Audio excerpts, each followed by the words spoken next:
Hello everyone, কেমন আছো তোমরা সবাই? আশা করি ভালো আছো। আর আমি তো খুবও ভালো আছি, যেহেতু আজকে কয়েকদিন ধরে আইছি কৈলাসর, মানে আমার বাপের বাড়ি মাইখানে।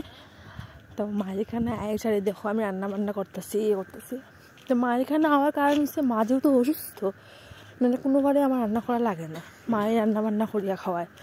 এবার আমি এসে নিজে রান্না বান্না করতেছি, খাইতেছি, কারণ মা অসুস্থ দেখিয়া। তো ভাবলাম আজকে রাত্রে কী রান্না করতাম।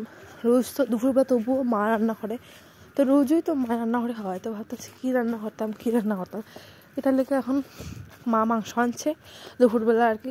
তো আমি কইছি আর রাখি দাও, আমি রান্না করবো। আর এদিকে মাংস রান্নার পরে মা দুপুরবেলা টুইয়া ভালো করে ফ্রেশ করে ফ্রিজে রাখি দিছিল।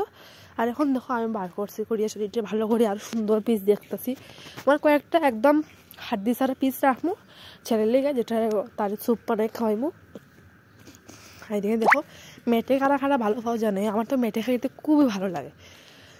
এদিকে মাংসটা আমি ভালো করে ধুইয়া সুন্দর করে রাখলাম। এদিকে জলটা ঝরাই রাখবো, কারণ মাংসের মধ্যে জল থাকলে কিন্তু একটু খাইতে ভালো লাগে না।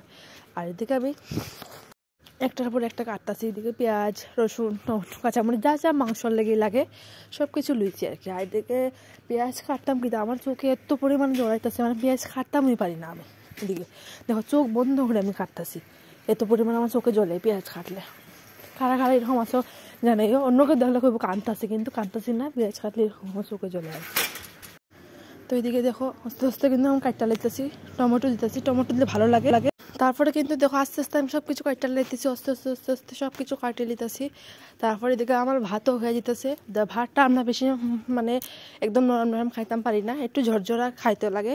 আর মা তো একটু ঝরঝরা ভালো পায় যেহেতু, তাহলে ভাতটা আমি ভালো করে দেখতেছি ভাতটা হইতেছে কিনা না।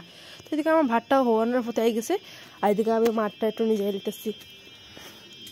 কি গরম! তোমরা এরকম কারা আছো যে এরকম ভাতের মানটা নিজে খাও? আমি তো ভাতের মান নিজে খাই, কিন্তু মানে নিজে খাইলে খুবই ভালো। তো এদিকে দেখো আমি তোমাদের সঙ্গে গল্প করতে আমার ভাতটাও কিন্তু অলরেডি করা শেষ হয়ে গেছে, ভালো করে মাঠটাও নিজে লাইতেছি।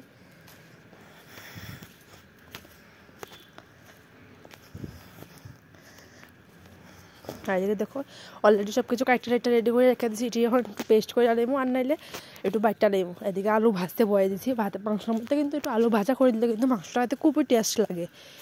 আর এটা মা কি তা অন্যরাও মানে যে না কিরকম করো, আমি তো এরকম আলু ভাজিয়া করতে খুবই ভালো পাই। আর এদিকে দেখো পেঁয়াজটা বাটতেছি, রসুনও বাইটা লেতেছি, যেহেতু গ্রাইন্ডারে পেস্ট করছি না, এটা লেগে এটা মানে পাটার মধ্যেই বাইটা লেতেছি।